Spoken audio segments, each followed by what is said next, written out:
عام دنوں میں کیا ہے عشاء پڑھ کر جلدی سو جاؤ، رمضان میں کیا ہے تراویح پڑھو کہ رات اللہ نے آرام کے لیے بنائی ہے، اس میں نیند تو آئے گی، نیند کو برداشت کرنا ہے، سونا نہیں ہے، عبادت کرنا ہے، اللہ کو راضی کرنا ہے، اس لیے کہ اس میں ہمارا امتحان ہے۔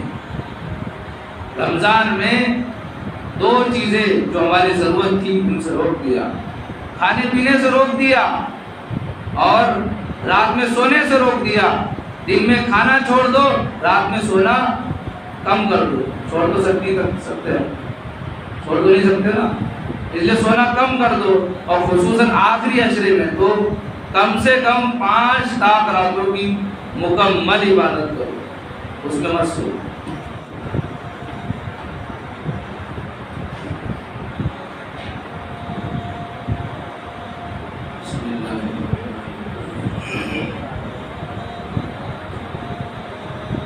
الحمدللہ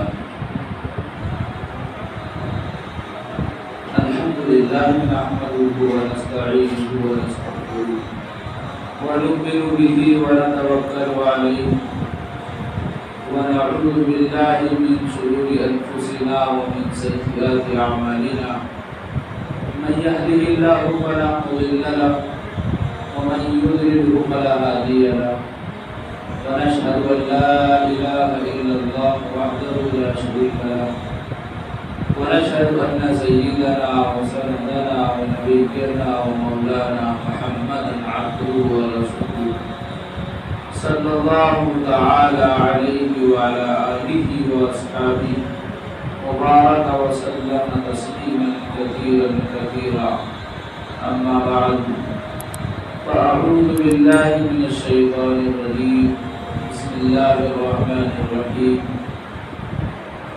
ألم يأن للذين آمنوا أن تخشع قلوبهم لذكر الله إلى آخر الآية صدق الله العظيم قال النبي صلى الله عليه وسلم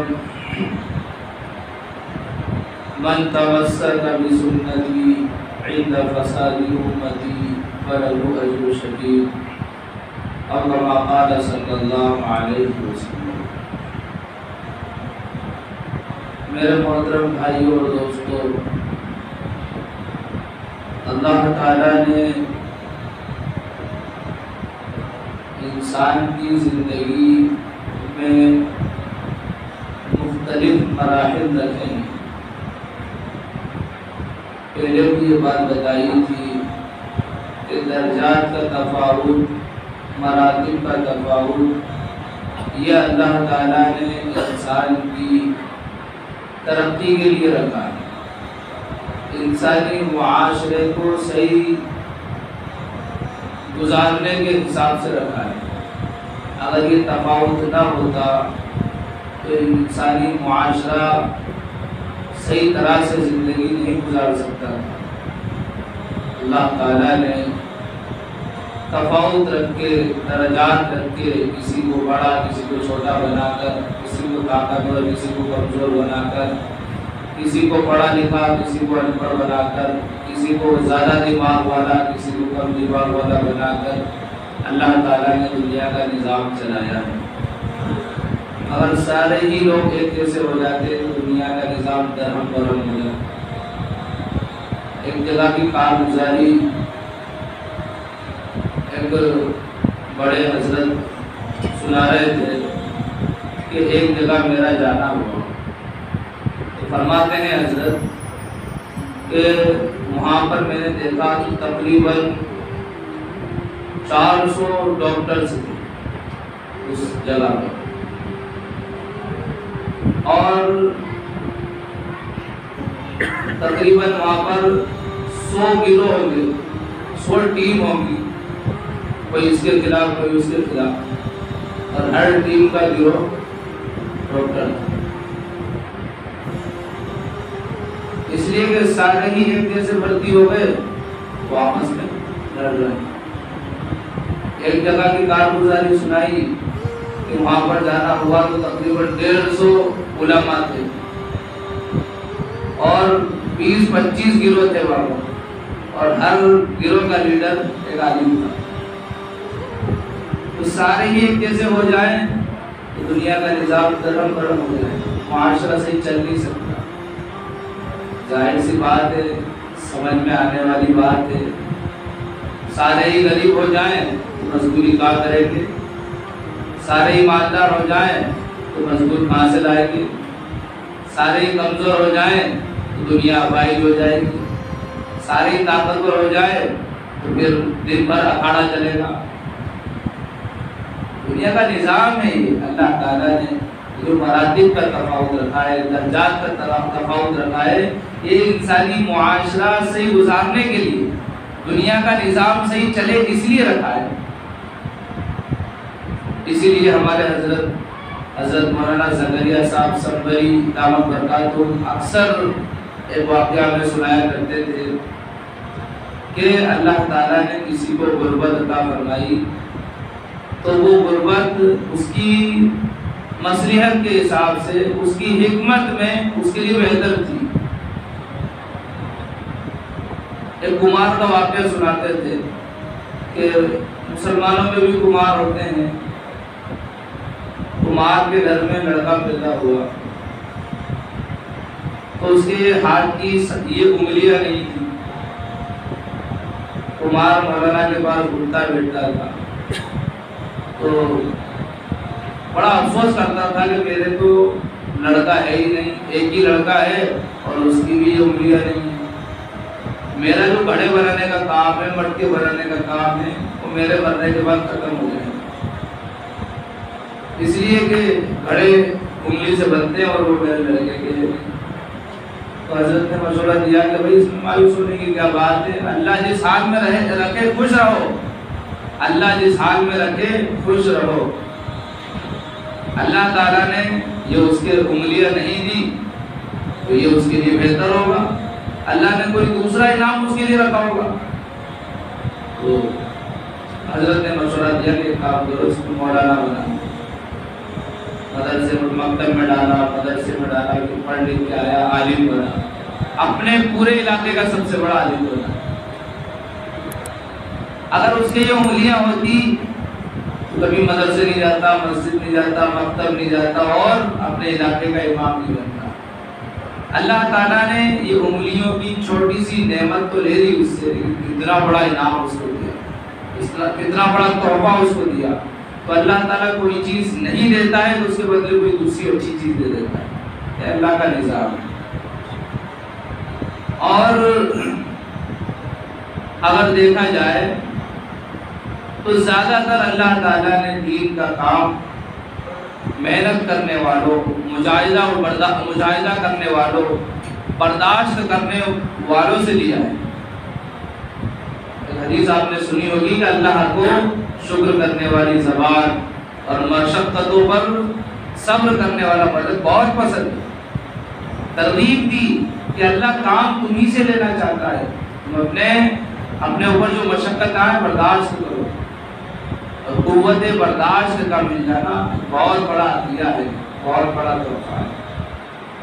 تو اللہ تعالیٰ نے محنت کرنے والوں سے, مجاہدہ کرنے والوں سے, تکلیفوں کو برداشت کرنے والوں سے, مزاج کے خلاف سننے یا دکھنے کو برداشت کرنے پر جو انسان ڈٹا رہے, جمع رہے, اللہ تعالیٰ نے اس کے لیے ترقی کے جو ہے منازل رکھے ہیں, ترقی کے درجات رکھے ہیں.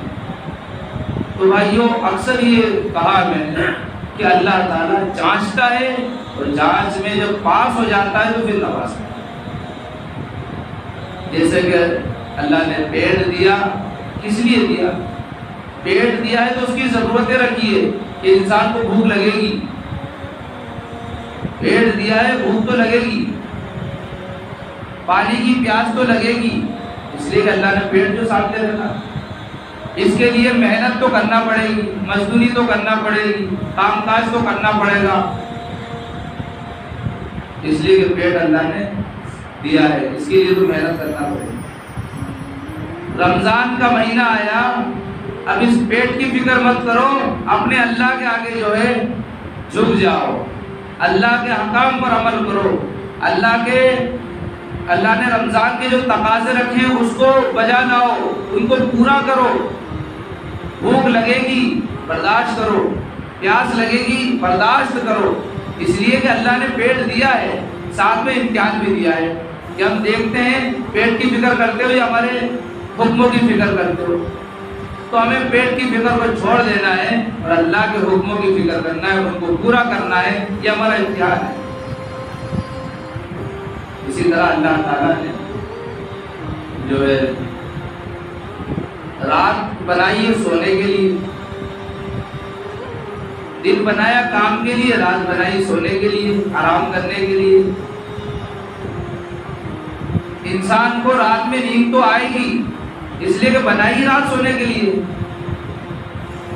12 گھنٹے کا دن ہو، 14 گھنٹے کا دن ہو، 15 گھنٹے کا دن ہو، یہاں تک کہ انسان 20 گھنٹے بھی برداشت کر لیتا ہے۔ 16 گھنٹے تک تو عام طور پہ لوگ مزدوری کرتے ہیں، جہاں پر 8 گھنٹے کی شفٹ ہوتی ہے تو 8 × 16 گھنٹے تو مزدوری کر رہے ہیں لوگ، اور 4 گھنٹے وہ اپنی ضروریات کے لیے استعمال کرتے ہیں، تو 20 گھنٹے تو وہ برداشت کر رہے ہیں۔ اب بچے کتنے؟ 4 گھنٹے سو رہے ہیں، لیکن سوئے گے ضرور۔ رات اللہ نے آرام کے لیے بنائی ہے، رات میں اگر انسان 2 گھنٹے 1 گھنٹے بھی سو لے تو اس کی بہت ساری اس کی ضرورتیں پوری ہو سکتی ہیں، اس کو کافی اطمینان اور سکون مل سکتا ہے۔ رات میں 1 گھنٹہ سو لو تو دن میں 4 گھنٹے سو لو، اس 1 گھنٹے کا مقابلہ 4 گھنٹے نہیں کر سکتے۔ کیوں؟ اس لیے کہ دن اللہ نے کام کے لیے بنایا ہے، رات اللہ نے آرام کے لیے بنائی ہے۔ لیکن رمضان کا مہینہ آیا تو فرمایا تراویح پڑھو۔ عام دنوں میں کیا ہے؟ عشاء پڑھ کر جلدی سو جاؤ، رمضان میں کیا ہے؟ تراویح پڑھو۔ اور اس کے بعد فرمایا کہ جو انسان ایمان اور ایمان کے ساتھ، احتساب کے ساتھ جو ہے تراویح پڑھے، اسی طرح تہجد پڑھے، اسی طرح رات میں عبادت کرے، خصوصاً شب قدر میں، تو اس کے پچھلے سارے گناہ معاف ہو جاتے ہیں۔ اور ایک حدیث میں فرمایا کہ اگلے گناہ بھی سب معاف ہو جاتے ہیں۔ علماء نے تفسیر کرتے ہوئے لکھا ہے کہ پچھلے سارے گناہ معاف ہو جاتے ہیں، یہ تو ٹھیک ہے، اگلے سارے گناہ معاف ہو جاتے ہیں، اس کا مطلب یہ ہے کہ اللہ تعالیٰ آئندہ گناہ سے بچا لیتا ہے۔ آئندہ جو زندگی دی ہے اس میں گناہ نہیں ہوتے، اللہ گناہوں سے بچا لیتا ہے، اللہ اپنی حفاظت میں لے لیتا ہے۔ کتنا بڑا تحفہ ہے۔ تو بتایا یہ میں نے کہ رات اللہ نے آرام کے لیے بنائی ہے، اس میں نیند تو آئے گی، نیند کو برداشت کرنا ہے، سونا نہیں ہے، عبادت کرنا ہے، اللہ کو راضی کرنا ہے، اس لیے کہ اس میں ہمارا امتحان ہے۔ رمضان میں 2 چیزیں جو ہماری ضرورت تھی ان سے روک دیا، کھانے پینے سے روک دیا اور رات میں سونے سے روک دیا۔ دن میں کھانا چھوڑ دو، رات میں سونا کم کر دو۔ چھوڑ تو سکتے ہیں، چھوڑ تو نہیں سکتے نا، اس لیے سونا کم کر دو، اور خصوصاً آخری عشرے میں تو کم سے کم 5 راتوں کی مکمل عبادت کرو، اس میں مت سو۔ اور کتنا آسان ہے کہ 4 گھنٹے میں تو رات مکمل ہو جاتی ہے۔ رات میں جن لوگوں نے عبادت کی ان لوگوں سے پوچھو، ان کو پتہ ہی نہیں چلا، کسی نے 1 مرتبہ، کسی نے 2 مرتبہ صلاۃ التسبیح پڑھی، دیکھا تو سحری کا اعلان پڑھا، کسی نے 1 پارہ پڑھا، کسی نے 2 پارے پڑھے، صبح اٹھی، پتہ ہی نہیں چلتا ہے، اس لیے کہ جو قیمتی لمحات ہوتے ہیں وہ بہت جلدی گزر جاتے ہیں۔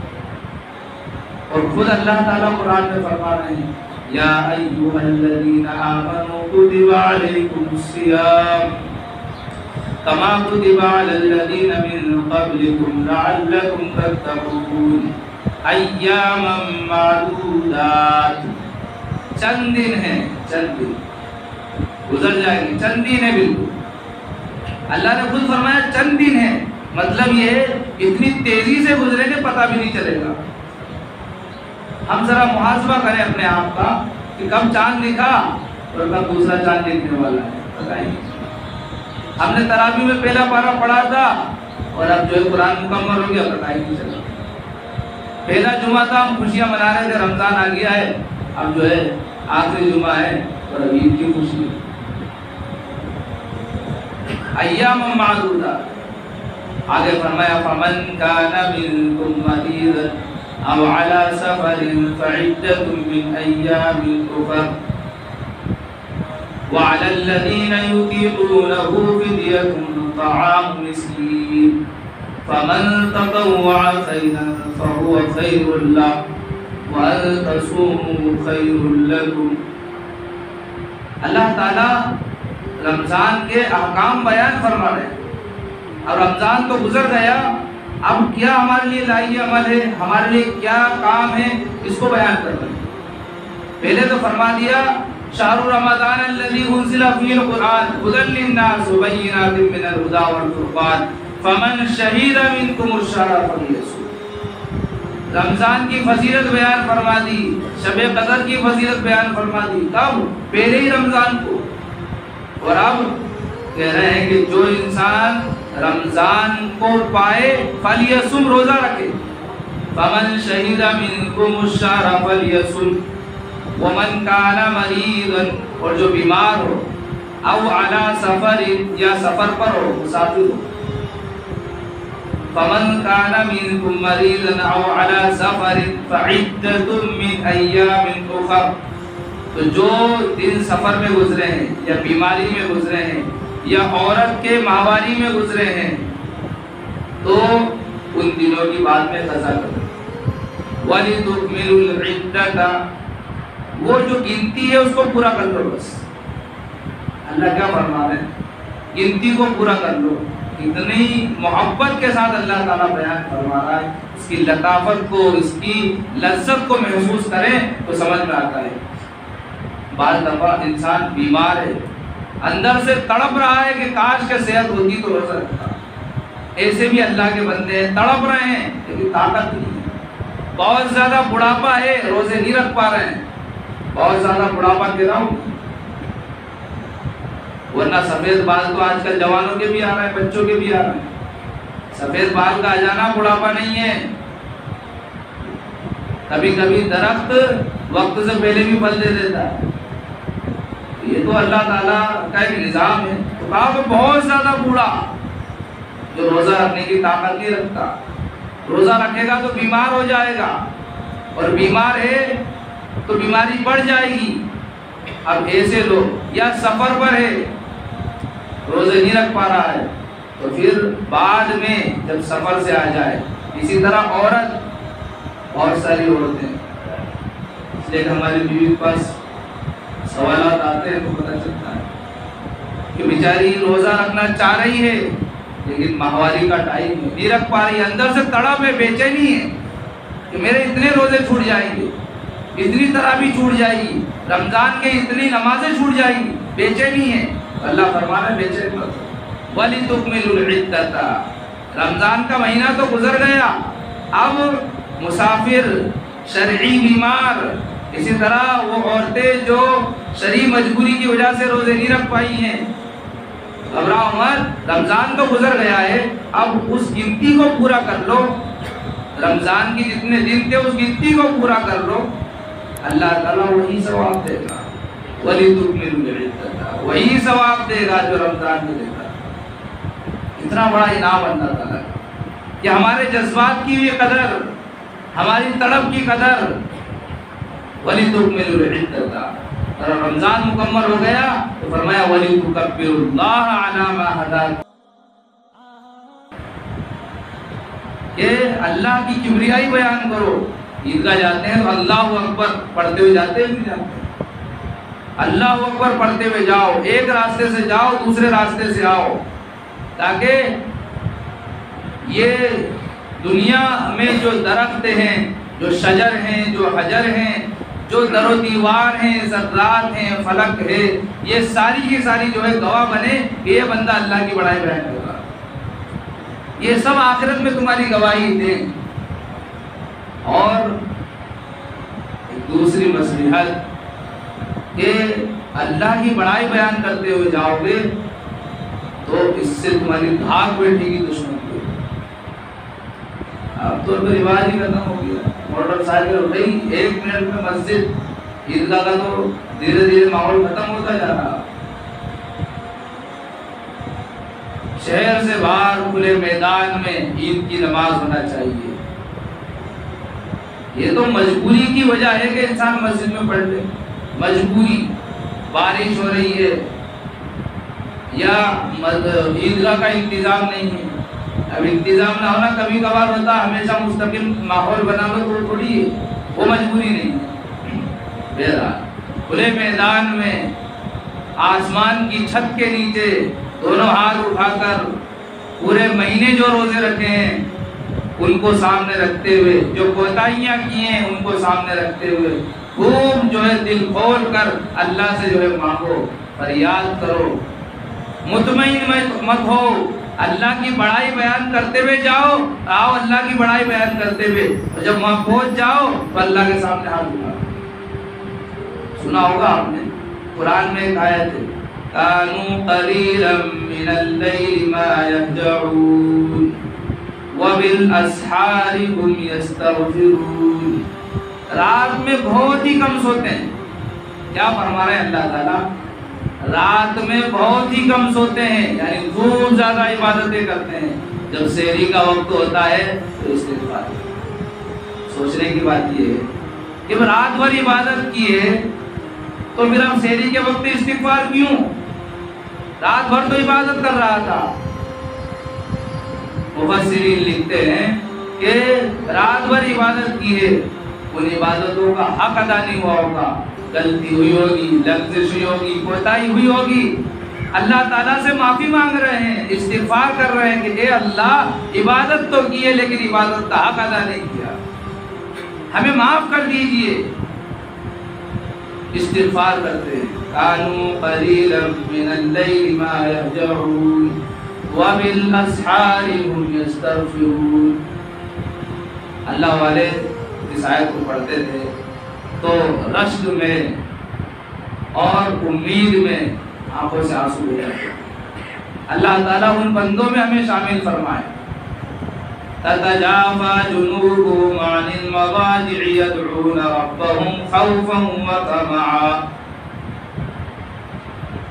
اللہ تعالیٰ بیان کر رہے ہیں ایسے لوگوں کے بارے میں جن کے پہلو بستروں سے الگ رہتے ہیں، جو بستر کو چھوڑ دیتے ہیں، بیوی کو چھوڑ دیتے ہیں، کھڑے ہو جاتے ہیں، یدعون ربهم، پکارتے ہیں اپنے رب کو، خوفا، ڈر ڈر کر، اور خوفا وطمعا، لالچ میں، ڈر کر، کبھی امید کبھی خوف، کبھی امید کبھی خوف۔ اپنے زندگی پر غور کریں تو اللہ کا ڈر کہ کیا ہوگا میرا آخرت میں۔ جب اللہ کی رحمت پر نظر کی جائے تو پھر اللہ تعالیٰ سے اچھی امید کہ اللہ ہمارے ساتھ اچھا فیصلہ کرے گا، اچھا گمان اللہ سے کہ ہمیں جنت ملے گی۔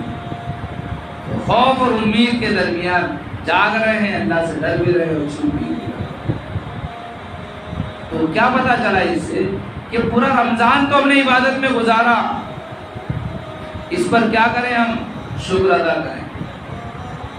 اور بہت غور کرنے کی بات یہ ہے، ہمیں تو اللہ نے نمازوں کی توفیق دی، روزوں کی توفیق دی، تراویح ہم سے پڑھوائی، قرآن ہم نے سنا، کتنے خوش نصیب ہیں ہم لوگ۔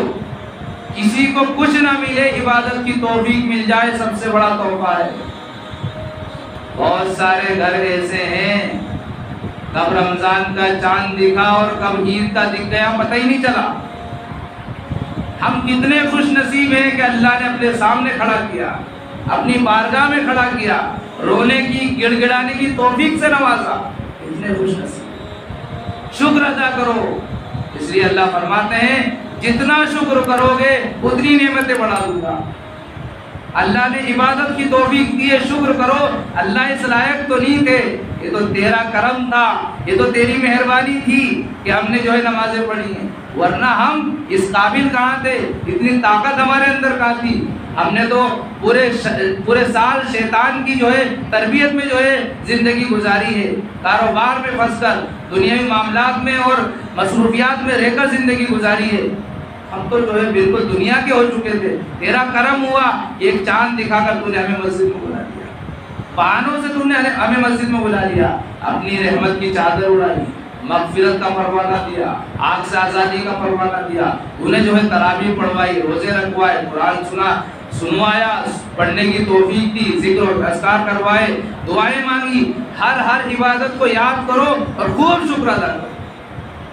ایک بات تو یہ ہے، اور دوسری یہ ہے کہ غور کرو کہ کیا رمضان کا حق ادا ہم کر سکتے ہیں؟ ہم ادا نہیں کر سکتے۔ ایک طرف اللہ کی محبت کو جتاؤ کہ یہ اللہ ہی ہے جو 15 گھنٹے بھوکا رکھ سکتا ہے، ورنہ رمضان کے علاوہ 1 گھنٹے بھوکا رہنا مشکل ہے۔ کھانے میں 10 منٹ لیٹ ہو جائے تو ہم گھر میں غصہ کرنے لگتے ہیں، برداشت نہیں ہوتا ہے۔ اب کھانا سامنے کھا رہا ہے، کوئی بچہ کھا رہا ہے یا کوئی بے روزے دار کھا رہا ہے، ہم برداشت کر رہے ہیں اس لیے کہ بریک ہم نے لگا رکھا ہے۔ اللہ نے بریک لگا دیا، کیوں؟ اللہ کے نام پر بھوکا رہے ہیں، اس لیے اللہ نے قوت برداشت دے دی، برداشت کرنے کی صلاحیت سے نواز دیا۔ تو اللہ سے محبت کو جتاؤ اور شکر کرو، اور رمضان کے حق کو دیکھو کہ کیا اللہ کا حکم ہم پورا کر سکتے ہیں۔ نبی جو رات بھر عبادت کرتے تھے، نفلی نماز پڑھتے تھے، پیروں پر مرم آ جاتا تھا، قرآن بہت زیادہ تلاوت کرتے تھے، صحابہ کرام بہت زیادہ قرآن پڑھتے تھے، اور بزرگان دین بہت زیادہ قرآن پڑھتے تھے۔ خود حضرت مولانا زکریا صاحب رحمۃ اللہ علیہ 40 قرآن رمضان میں پڑھتے تھے، زیادہ قرآنی بات نہیں، 70-80 سال قرآنی بات، 40 قرآن ایک رمضان میں پڑھتے تھے۔ ان کی زندگی کو دیکھو، اپنی زندگی کو دیکھو کہ اللہ ہمیں تو قرآن پڑھنے دیا۔ غور کرو اپنی کوتاہی پر اور خوب اللہ سے معافی مانگو، استغفار کرو، اس لیے کہ جو بندہ شکر کرتا ہے، استغفار کرتا ہے، اللہ تعالیٰ اس کو دنیا کے حوالے نہیں کرتے، اس کو اپنا بنا کر رکھتے ہیں، اس لیے کہ ایسو ہی کی ضرورت ہے، ایسو ہی کی ضرورت ہے۔ آپ دیکھیں دنیا میں بہت سارے لوگ بیچاری رہتے ہیں، کام آپ کچھ نہیں کرتے، جہاں جاتے ہیں اپنے شیخ کی تعریف، اپنے آقا کی تعریف، جس کے ماتحت میں رہنا اس کی تعریف، ہر جگہ کام ہم کچھ نہیں کر رہے ہیں، پھر بھی وہ شیخ کیا کر رہا ہے؟ راستہ بن رہا، چائے پی رہا، اس کو پتا ہے میرا بیچاری جہاں بیٹھتا میرے تذکرہ کرتا ہے، بغیر یہ بھی تو مل رہا نا اس کو۔ ایسے ہی خوب اللہ سے محبت کو جتاؤ اور خوب اللہ سے جو ہے اپنی کوتاہیوں پر رو۔ جو انسان اس طرح کرتا ہے اللہ اس کو اپنا بنا دے، پھر دنیا کے حوالے نہیں کرتے اس کو، اللہ اس کو اپنا بنا کر رکھتے ہیں کہ ٹھیک ہے تو نے عبادتوں کا حق ادا نہیں کیا، تجھے احساس ہے اس چیز کا، میں نے معاف کر دیا۔ ندامت بہت بڑی دولت ہے، شرمندہ ہو جانا بہت بڑی دولت ہے، اس لیے امام غزالی رحمۃ اللہ علیہ نے اور دیگر مفکرین علماء نے بڑا تفصیلی کلام توبہ پر کیا ہے۔ فقہی توبہ تو یہ ہے کہ ایک انسان بس اللہ کے سامنے بیٹھ جائے اور گناہ چھوڑ دے، وہ گناہ پر شرمندہ ہو، آئندہ نہ کرنے کا عہد کر لے، توبہ ہوگی اس کی۔ گناہ چھوڑ دے، جو کیا اس پر شرمندہ ہو، آئندہ نہ کرنے کا پکا عہد ہو، توبہ ہوگی اس کی۔ یہ توبہ ہے۔ لیکن توبہ کر لی، اس کے بعد دل میں ارادہ ہے، چستا ہے یا ہلکا سا خیال آ رہا ہے، کر لیں گے اور ایک بار ہوتا نا بھائی ایسا، ایک بار اور کر لیں گے پھر توبہ کر لیں گے، تو یہ خیال آ رہا ہے، ایسی توبہ سے بھی توبہ کرو۔ جب ہم توبہ کر رہے ہوں تو پھر ہر طرح کی برائی کا خیال دل سے نکالو۔ اس لیے اللہ تعالیٰ نے توبہ کرنے والوں کے لیے بڑا انعام رکھا ہے۔ جب توبہ کرنے والے لوگ اللہ کی بارگاہ میں حاضر ہوں گے اور وہ ایسا وقت ہوگا کہ حساب میں لوگ مبتلا ہوں گے، ہر انسان نفسی نفسی کے عالم میں مبتلا ہوگا، سورج سر کے اوپر آ جائے گا اور ہر انسان اپنے اعمال کے بقدر پسینے میں ڈوبا ہوا ہوگا، کوئی ٹکنوں تک، کوئی گھٹنوں تک، کوئی پنڈلی تک، کوئی کمر تک، کوئی سینے تک، اور کچھ لوگ ایسے ہوں گے پسینہ جن کے منہ کو لگام دے رہا ہوگا، ان کے منہ سے ٹکرا رہا ہوگا تاکہ تڑپیں، اور کچھ لوگ ایسے ہوں گے جن کے پسینہ سروں سے اوپر ہوگا، سورج سر کے اوپر آ جائے گا، اتنی سختی کا عالم ہوگا۔ ایسے وقت میں وہ لوگ جو دنیا میں توبہ کرتے تھے، گناہ ہو گیا، فوراً افسوس کرتے تھے، شرمندہ ہوتے تھے، اللہ گناہ ہو گیا، اللہ سے توبہ کرتے تھے اور آئندہ نہ کرنے کا پکا عہد کر لیتے تھے، اللہ تعالیٰ ان کو جب یہ جائیں گے اللہ کی بارگاہ میں، دیکھو کستوری ان کے لیے لائی جائے گی، اس سے ان کا استقبال کیا جائے گا، مہمانی کی جائے گی ان کے چہروں پر ایک عجیب نور ہوگا۔ اس لیے تو نبی نے فرمایا گناہ سے توبہ کرنے والا ایسا جیسا کہ گناہ کیا ہی نہیں۔ اس لیے میرے بھائیو توبہ کا دروازہ ہر وقت کھلا ہوا ہے، جب تک کہ سورج مغرب سے نہ نکل آئے جب تک توبہ کا دروازہ کھلا ہوا ہے۔ اب ہم یہ سوچیں کہ چلو کر لیں گے کبھی بھی توبہ، تو زندگی موت کا کیا بھروسہ، کب موت آ جائے۔ اس لیے آج ہی سے ابھی سے انسان توبہ کرے۔ بہت سارے مسلمان ایسے تھے جو یہ کہتے تھے اس جمعے سے نماز شروع کروں گا، بہت سارے تھے جو کہتے تھے اگلے مہینے سے نماز شروع کروں گا، بہت سارے تھے جو کہتے تھے کہ اس رمضان سے نماز شروع کروں گا۔ بھائیو وہ رمضان نہیں آیا، وہ مہینہ نہیں آیا اور وہ جمعہ نہیں آیا اور وہ چلے گئے۔ پتہ نہیں ہمارا کب تک کا وقت ہے، کب تک کی زندگی اللہ نے ہمیں دی ہے۔ اس لیے صبح کا بھولا ہوا انسان شام کو گھر لوٹ آئے تو اس کو بھولا نہیں کہتے۔ ہمیں احساس ہو جائے، یہ احساس ہی ہماری توبہ ہے۔ توبہ کرنے کے بعد اللہ تعالیٰ زندگی کا رخ بدل دیتا ہے۔ اس لیے تو حدیث میں فرمایا کہ جب انسان مرتا ہے تو وہ دنیا والوں سے نجات پا جاتا ہے یا دنیا والے اس سے نجات پا جاتے ہیں۔ دو باتیں، وہ دنیا سے نجات پا گیا یا دنیا والے اس سے نجات پا گئے۔ اگر وہ نیک تھا تو دنیا کی گھٹن میں تھا، چاروں طرف یا تو اچھے لوگ یا برے لوگ یا دنیاوی حالات حوادثات ان میں پریشان تھا۔ نیک تھا، اللہ نے بلا لیا، اب وہ نجات پا گیا، اب وہ جنت میں چلا گیا، جنت کی خوشبوئیں اس کے پاس آ رہی ہیں، جنت کے انعامات اس کو مل رہے ہیں، جنت کی کھڑکی اس کی قبر میں کھول دی گئی ہے، اب مزے سے وہ سویا ہوا ہے، اس سے کہہ دیا سو جا پہلی رات کی دلہن کی طرح، وہ اپنی قبر میں آرام سے سویا ہوا ہے۔ جب میدان حشر قائم ہوگا، قیامت برپا ہوگی، اللہ تعالیٰ اس کو بڑے ادب و احترام کے ساتھ جو ہے فرشتوں کے ذریعے اٹھائیں گے، اس کا استقبال کروائیں۔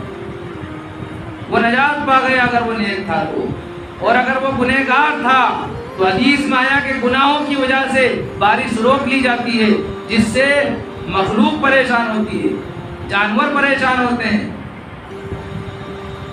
تو جب وہ مر جاتا ہے گنہگار تو اب سب سکون میں ہو جاتے ہیں، جانور بھی جو ہے سکون میں، بارش کا نظام شروع ہو گیا۔ اور وہ لوگ جو اس کے ارد گرد رہتے تھے، اس کے آس پاس رہتے تھے، اس کے گناہوں کی وجہ سے جو نحوست اترتی تھی وہ بھی اس سے معمول ہو گئے۔ تو کہا کہ لوگ اس سے نجات پا جاتے ہیں۔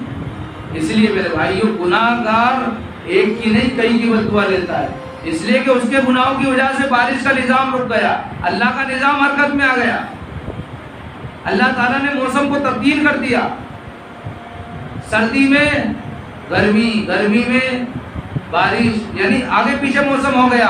یہ انسان کے گناہوں کی وجہ سے اللہ ناراض ہو گیا اور اللہ نے اپنا نظام کر دیا۔ اسی لیے بس آخری چند باتیں آپ کے سامنے ذکر کر کر بات ختم کر دوں کہ عید آ رہی ہے، رمضان اب رخصت ہو رہا ہے۔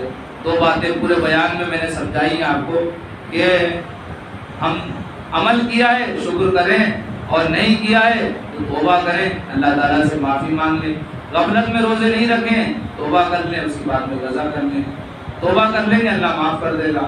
اسی طرح ہم نے جو ہے بیماری کی وجہ سے یا سفر کی وجہ سے روزہ نہیں رکھیں تو اللہ تعالیٰ صحت تندرستی دے تو پھر بعد میں روزوں کی قضا کریں، سفر کی وجہ سے نہیں رکھیں بعد میں قضا کریں۔ اگر اسی سفر میں موت کا وقت قریب آ جائے تو پھر جو ہے اگر اللہ نے مال دیا ہے تو اپنے وارثین کو وصیت کر کے مرے کہ میرے مال سے میرے روزوں کا فدیہ ادا کر دینا، اور ایک روزے کا فدیہ وہی ہے جو صدقۃ الفطر کا فدیہ ہے۔ صدقۃ الفطر میں دیتے ہیں گیہوں 2.25 کلو، کھجور اور کشمش اور جو دینا ہے تو 3.5 کلو، وہی فدیہ ایک روزے کا ہے۔ 30 روزے ہیں تو 30 روزوں کا فدیہ جوڑ لو، 2.25 کلو کے حساب سے 30 روزوں کا فدیہ کتنا ہے۔ اسی طرح جتنے بھی رمضان ہم نے روزے چھوڑے ہیں ان کا فدیہ جوڑ لو۔ یہ اس وقت ہے جبکہ اب احساس ہو رہا ہے کہ ہم سے بہت بڑی غلطی ہوئی کہ ہم روزے نہیں رکھتے تھے، تو اب احساس ہو رہا ہے لیکن روزہ رکھنے جا رہے ہیں تو اس لائق نہیں ہے، یا تو بہت زیادہ بوڑھے ہو چکے ہیں یا بیماری میں مبتلا ہو گئے ہیں، اور ایسی بیماری کو روزہ رکھے تو اور بیماری بڑھ جائے، تو صحت کی اللہ سے امید رکھیں کہ اللہ مجھے صحت دے گا اور میں روزوں کی قضا کروں گا۔ اگر اللہ نہ کرے صحت نہیں مل پائی، اسی بیماری میں مرنے کے انسان قریب ہو گیا، تو اس کے لیے یہی مسئلہ ہے کہ وہ اپنے، اگر اللہ نے مال دیا تو اپنے وارثین کو وصیت کر کے مرے۔ اور اگر اس کو احساس ہوا اور اس کے بعد بیماری سے شفا مل گئی، شفا میں اس نے روزے کی قضا نہیں کی اور پھر بعد میں بیماری میں مبتلا ہو گیا، تو اب اس کو توبہ بھی کرنا ہے اور وصیت بھی کرنا ہے۔ یہ تو ہو گئی روزوں کے تعلق سے بات۔ اب صدقۃ الفطر بھی دینا ہے ہمیں۔ صدقۃ الفطر کے تعلق سے فرمایا عن ابن عباس رضی اللہ تعالی عنہ قال فرض رسول اللہ صلی اللہ علیہ وسلم زکاة الفطر للصائم طہرۃ للصائم، فی روایت البیہقی طہرۃ للصیام من اللغو والرفث وطعمة للمساکین، او کما قال النبی صلی اللہ علیہ وسلم، رواہ ابو داؤد۔ فرمایا حضرت ابن عباس رضی اللہ تعالیٰ عنہ روایت کرتے ہیں کہ نبی نے یہ ارشاد فرمایا کہ نبی نے صدقۃ الفطر فرض قرار دیا ہے، اور اس میں کیا ہے، کیوں فرض کیا ہے، اس کی وجہ یہ ہے کہ روزے دار روزوں کے اندر اپنی زبان کا غلط استعمال کرتا ہے، لغو بات کر لیتا ہے، نیانی بات کر لیتا ہے، یا کوئی فوج بات کر لیتا ہے، تو اس کی وجہ سے روزے پر جو اثرات پڑتے ہیں یا روزے دار پر جو اثرات پڑتے ہیں اس کو پاک کرنے کے لیے اللہ نے صدقۃ الفطر کا جو ہے نظام رکھا۔ دوسری بات اس حدیث کے اندر یہ بتائی ہے کہ صدقۃ الفطر اس لیے ہے تاکہ غریبوں کے گھر بھی چولہا جل جائے، اس لیے اس کا وقت رکھا ہے عید کے دن، یعنی سحری کا وقت ختم ہو گیا، فجر کا وقت شروع ہو گیا، اب صدقۃ الفطر کا وقت شروع ہوتا ہے۔ عید کی صبح صادق سے صدقۃ الفطر کا وقت شروع ہوتا ہے، لیکن ماحول کے حساب سے تاکہ کوئی انسان پہلے سے تیاری کر لے، ہم رمضان میں بھی صدقۃ الفطر دے سکتے ہیں۔ کون دے گا اور کس کو دینا ہے اس بات کو سمجھ لیں۔ جو بچہ عید کے دن صبح صادق سے پہلے پیدا ہو گیا اس پر بھی صدقۃ الفطر واجب ہے۔ جو غریب مسلمان ہو گیا صبح صادق سے پہلے اس کے اوپر بھی صدقۃ الفطر واجب ہے، اور جو صبح صادق کے بعد پیدا ہوا یا صبح صادق کے بعد مسلمان ہوا یا مالدار ہوا اس پر نہیں ہے۔ اسی طرح جو صبح صادق سے پہلے مر گیا اس پر بھی صدقۃ الفطر ہے، جو صبح صادق کے بعد مرا اس کے اوپر نہیں ہے۔ تو یہ وقت ہے، لیکن پہلے بھی ہم دے سکتے ہیں، غریبوں کی ضرورت کا خیال رکھتے ہیں۔ اللہ تعالیٰ نے جس انسان کو اتنا مال دیا ہے کہ وہ جس سے 52.5 تولہ چاندی خرید سکتا ہے، یا اس کے پاس 52.5 تولہ چاندی ہے، یا 7.5 تولہ سونا ہے، یا تجارت کا مال اس کے پاس اتنا ہے جس سے 52.5 تولہ چاندی خرید سکے، یا سب تھوڑا تھوڑا ملا کر اس کے بعد ٹوٹل اتنا ہے جس سے 52.5 تولہ چاندی خریدی جا سکے، اور 52.5 تولہ چاندی اس دور کے وزن کے حساب سے 612 گرام چاندی بنتی ہے، اور سونا 7.5 تولہ 87 گرام سونا بنتا ہے، لیکن سب تھوڑا تھوڑا اس کے پاس ہے، تھوڑا سونا، تھوڑی چاندی، تھوڑا نقد مال، تھوڑا تجارت کا سامان، یا کوئی ایک ہے یا 2-4 کرتے ہیں، تو اس کے اوپر زکوٰۃ واجب ہے، اور اسی کے اوپر صدقۃ الفطر بھی واجب ہے۔ تھوڑا سا فرق ہے زکوٰۃ میں اور صدقۃ الفطر میں۔ صدقۃ الفطر اس انسان پر بھی واجب ہے جس کے پاس ضرورت سے زائد سامان اتنا ہے جس کی قیمت 612 گرام چاندی کے برابر ہے۔ زکوٰۃ میں کیا ہے، اس کے بعد مال کا ہونا ضروری ہے، اتنا مال ہو جس سے 52.5 تولہ چاندی آ جائے، یعنی 612 گرام چاندی آ جائے، اور فطرے کے نصاب میں یہ ہے کہ اتنا سامان اس کے پاس ہے ضرورت سے زائد۔ مثال کے طور پر اس کے پاس، اس کو ضرورت ہے 1 موٹر سائیکل کی، 2 موٹر سائیکل اس کے پاس ہے، اس کو ضرورت ہے ایک گھر کی، 2 گھر اس کے پاس ہیں، ضرورت ہے ایک موبائل کی، 2 موبائل اس کے پاس ہیں، ضرورت ہے ایک فریج کی، 2 فریج اس کے پاس ہیں. تو ضرورت سے زائد ہے نا یہ سب. ان سب کو جوڑا جائے اور اس کی قیمت اگر 612 گرام چاندی کی قیمت کے برابر پہنچ جائے تو یہ انسان صدقۃ الفطر دے گا. اور ایسا انسان جو ہے زکوٰۃ لے نہیں سکتا، ایسا انسان زکوٰۃ لے نہیں سکتا جس کے پاس ضرورت سے زیادہ سامان ہو، اور صدقۃ الفطر یہ انسان دے گا. اب دینا کس کو ہے؟ دینا ہے اس انسان کو جس کے پاس اتنا مال نہ ہو جس سے 52.5 تولہ چاندی رہ جائے، اور نہ ضرورت سے زائد اتنا سامان ہو اس کے پاس جس سے 52.5 تولہ چاندی رہ جائے. جس کو ہم دے رہے ہیں صدقۃ الفطر یا زکوٰۃ دے رہے ہیں، ذرا دیکھ لیں کہ اس کے پاس ضرورت سے زائد سامان اتنا تو نہیں ہے جس سے وہ 52.5 تولہ چاندی خرید لے. ایک گھر کی ضرورت ہے 2 تو نہیں ہے اس کے پاس، ایک گاڑی کی ضرورت ہے 2 تو نہیں ہے اس کے پاس، ایک موبائل کی ضرورت ہے 2 تو نہیں ہے اس کے پاس. بہت زیادہ تفتیش نہیں کرنا ہے، بس احوال سے پتہ چل جاتا ہے. ایسا نہیں اس سے جا کر پوچھ رہے ہیں اور اس کو رسوا کر رہے ہیں یا اس کے پڑوسیوں سے پوچھ رہے ہیں. بس ہمیں اندازہ لگا لیں اور ہمیں یقین ہو جائے تو اس کو ہم صدقۃ الفطر دے سکتے ہیں. اب دینا کتنا ہے اس بات کو سمجھ لیں. اللہ تعالیٰ نے 3 طرح کے مسلمان یعنی 3 طرح کے لوگ پیدا کیے. ایک تو بہت زیادہ مالدار ہیں، ایک درمیانی مالدار ہیں، ایک جو ہے بالکل کم درجے کے مالدار ہیں یا مالدار نہیں ہے. تو جو بہت زیادہ مالدار ہیں ان کو چاہیے کہ وہ کھجور سے یا کشمش سے صدقۃ الفطر ادا کریں.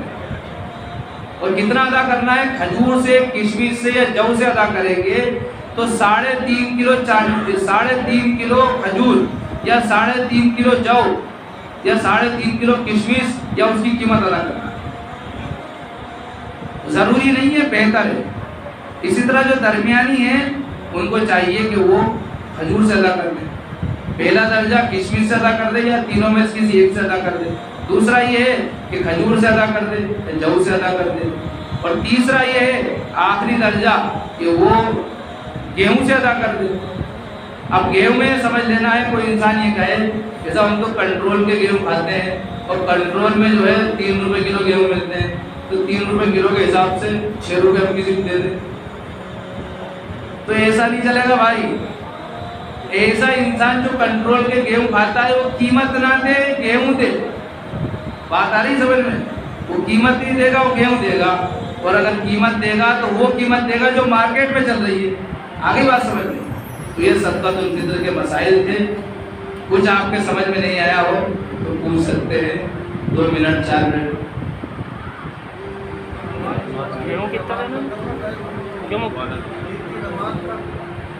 یہ تو مسئلہ تو سمجھ لو، سمجھ لیا.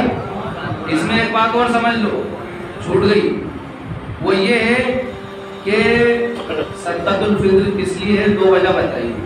روزوں میں جو کمی کوتاہی ہے اس کو پورا کرنے کے لیے، اسی طرح غریبوں کو مدد دینے کے لیے، ان کی بھی عید ہو جائے اس لیے یہ ہے.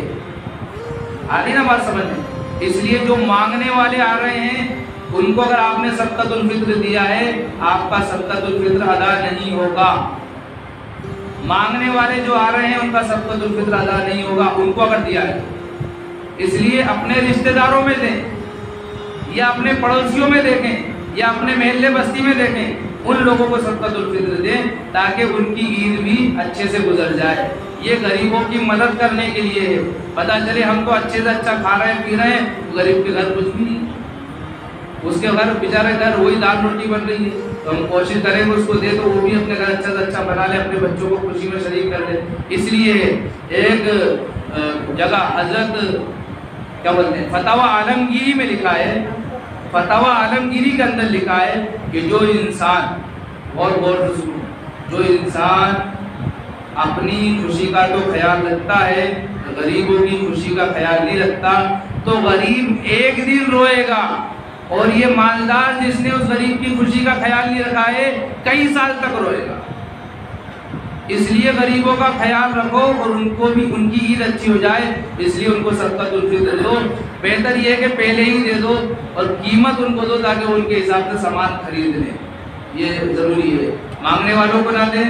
اور مناسب یہ بھی نہیں ہے کہ آپ چندہ کرنے والوں کو دیں، صدقۃ الفطر زکوٰۃ ان کو دے برابر، آپ صدقۃ الفطر نہ دیں، اس لیے کہ صدقۃ الفطر تو ان لوگوں کے لیے جن کی عید اچھی ہو جائے۔ یہ جو مال جائے گا یہ تو عید کے بعد مدرسے میں استعمال ہوگا، بات آ رہی نا سمجھ میں؟ بہت سارے چندہ کرنے والوں کو دے دیتے ہیں تو وہ پیسہ کب استعمال ہوگا؟ عید کے بعد۔ تو ضرورت کب ہے؟ ابھی عید پہ ہے تاکہ عید ان کی اچھی ہو جائے، اس لیے پڑوسیوں کو رشتہ داروں کو دیں۔ ایک بہت اہم بات آپ کے سامنے بیان کر دوں کہ لاک ڈاؤن میں ہم نے بہت مدد کی، یہاں تک کہ دوسروں کے جنازے بھی اٹھائے، دوسروں کو کھانا بھی کھلایا اور ہر طرح کی ان کی مدد کی، لیکن اپنے رشتہ داروں کا خیال نہیں رکھا، اپنے رشتہ داروں کا خیال نہیں رکھا، پڑوسیوں کا خیال نہیں رکھا، ایمان والوں کا، مسلمانوں کا خیال کم رکھا، تو پھر کیا ہوا؟ انہی کے ذریعے جوتے پڑوائے جا رہے ہیں۔ اس لیے بھائیوں پہلے اپنے بھائیوں کا خیال کرو، ایمان والوں کا خیال کرو، رشتہ داروں کا خیال کرو۔ نبی نے فرمایا جو انسان اپنے رشتہ دار کو زکوٰۃ دیتا ہے یا صدقۃ الفطر دیتا ہے یا ویسے ہی ہدیے تحفے دیتا ہے تاکہ اس کی غربت دور ہو جائے، اس کو 2 ثواب ملتے ہیں۔ ایک ثواب ملتا ہے صدقہ دینے کا یا زکوٰۃ دینے کا یا ہدیہ تحفہ دینے کا، دوسرا ثواب ملتا ہے صلہ رحمی کرنے کا۔ اور خوب یاد رکھو قیامت کے دن اللہ تعالیٰ اس صلہ رحمی کو زبان عطا فرمائے گا اور یہ صلہ رحمی اللہ کی بارگاہ میں کھڑی ہوگی، اے اللہ اس انسان نے مجھے جوڑا ہے تو اس کو اپنی رحمت سے جوڑ، یعنی جنت میں داخل کر دے۔ اور جو ایسا نہیں کرے گا اللہ تعالیٰ اور صلہ رحمی اللہ تعالیٰ سے عرض کرے گی اللہ اس نے مجھے توڑا ہے تو اس کو توڑ دے۔ صلہ رحمی کا مطلب یہ ہے کہ جو ہم سے رشتہ توڑے اس سے رشتہ جوڑو۔ صلہ رحمی یہ نہیں ہے کہ جو ہم سے رشتہ جوڑے اس سے جوڑو، جو ہمیں بلائے اس کو بلاؤ، جو ہمیں نہیں بلا رہا اس کو ہم بلائیں، جو ہم سے ٹوٹ رہا ہے ہم اس کو جوڑیں، یہ ہے صلہ رحمی۔ اللہ تعالیٰ سے دعا ہے کہ اللہ تعالیٰ ہم سب کو سمجھنے کی اور عمل کرنے کی توفیق سے نوازے۔ جنہوں نے روزے رکھے ہیں اللہ ان کے روزوں کو قبول فرمائے، جنہوں نے تراویح پڑھی ان کو تراویح کو قبول فرمائے، قرآن پڑھا ہے یا سنا ہے اللہ ان کو قبول فرمائے، اور جو غفلت میں نہیں رکھ پائے ہیں روزے یا تراویح نہیں پڑھ پائے اللہ ان کو معاف فرمائے، آئندہ ان کو اچھی توفیق سے نوازے۔ اللہ تعالیٰ ہر طرح سے ہمارے ساتھ بھلائی کے خیر کی نصیب فرمائے، آمین وآخر دعوانا الحمدللہ۔ خواتین سے کہتے اوپر جہنماز بچھا دی اور وہ بھی لگا دیا، اسپیکر بھی اوپر جہنماز بچھا دیے اور وہ بھی بھائی اوپر میں جو مسجد ہے اوپر والی مسجد میں جہنماز بچھا دی گئی ہے، اس لیے آپ یہاں گرمی میں پریشان نہ ہو، تھوڑی دیر کی پریشانی اوپر برداشت کر لیں۔ اسپیکر بھی لگ رہا ہے، ہمیں آواز بھی لگا ہے، یقیناً اوپر جو ہے پنکھا نہیں ہے، ارے کھڑکی بہت ساری کھڑکی ہوا آ رہی ہے، لیکن تھوڑی دیر کی بات ہے۔ میں نے ابھی بتایا نا کہ مشقتوں پر صبر کرنے والا بدن اللہ کو بہت پسند ہے۔